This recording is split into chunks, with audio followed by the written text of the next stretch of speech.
হরে কৃষ্ণা। সকল ভক্তদেরকে জানাই কৃষ্ণর প্রীতি ও শুভেচ্ছা, আন্তরিক অভিনন্দন। আজকের প্রশ্ন হচ্ছে, অর্জুন শ্রীকৃষ্ণকে প্রশ্ন করছে, আত্মা কিভাবে এক দেহ থেকে আরেক দেহে দেহান্তরিত হয়। শ্রীকৃষ্ণ উত্তর দিচ্ছে, শ্রীমদ্ ভগবদ্গীতার যথাযথ দ্বিতীয় অধ্যায় সাংখ্যযোগ শ্লোক নম্বর 13। দেহিনাস্মিন যথা দেহে কোমরং যৌবনং জরা তথা দেহং স্তর প্রাপ্তি ধীরস্তত্র না মুহতি।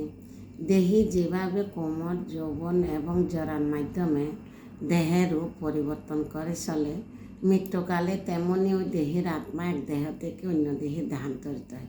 স্থিতপ্রজ্ঞ পণ্ডিতেরা কখনো এ পরিবর্তনে মুহ্যমান হন না। শ্রীকৃষ্ণ বলতেছে, জীবের স্বরূপ হচ্ছে কৃষ্ণের নিত্য দাস। তো আত্মার দেহর স্বরূপ হচ্ছে আত্মা। আমরা আত্মা আছে বলি আজকে দেহর স্বরূপটা দেখা যাচ্ছে। আমরা কথা বলতে পারছি, চলতে পারছি,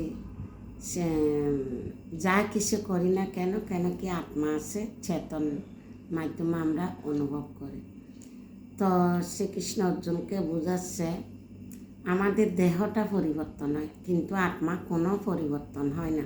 প্রথম শিশু, তারপর কিশোর, তারপর যুবক, তারপর বৃদ্ধ, এইভাবে দেহটা পরিবর্তন আছে। পরিবর্তনটা আমরা কেউ যদি কোটি লাখ টাকা দিয়ে আমরা এটা ধরে রাখতে পারবো না, এটা চেঞ্জ সত্যি আছে। বৃদ্ধকে আজ পর্যন্ত কেউ ধরে রাখতে পারছে না। তো দেহটা পরিবর্তন আছে কিন্তু আত্মার কোনো পরিবর্তন আসছে না। অর্জুন বুঝতে পারছে না, পিতামহ বিস্ময়দের মৃত্যুর জন্য শোক করতেছে। তখন শ্রীকৃষ্ণ বলতেছে, ওদের মৃত্যুর জন্য তুমি কেন শোক করতেছো? ওদের যদি মৃত্যু হয় ওরা নতুন দেহ ধারণ করবে, স্বর্গে যাবে, আনন্দ অনুভব করবে। ওদের মৃত্যুর জন্য তুমি কেন শোক করছো? ওদের দেহর মৃত্যু হবে কিন্তু আত্মা কোনো মৃত্যু হবে না, আত্মা কোনো পরিবর্তন হবে না। তো অর্জুন মনে করছে মৃত্যু হলে সব কিছু শেষ হয়ে যায়। তাই শ্রীকৃষ্ণ শ্লোক অনুবাদ এত কিছু বোঝাচ্ছে কেন? ওই আত্মীয় স্বজনের মোহর মধ্যে পরে আসে, তার কারণে মোহ কাটার জন্য। তো আমরা পরিবার, আত্মীয় স্বজনের মধ্যে মোহর মধ্যে আসি।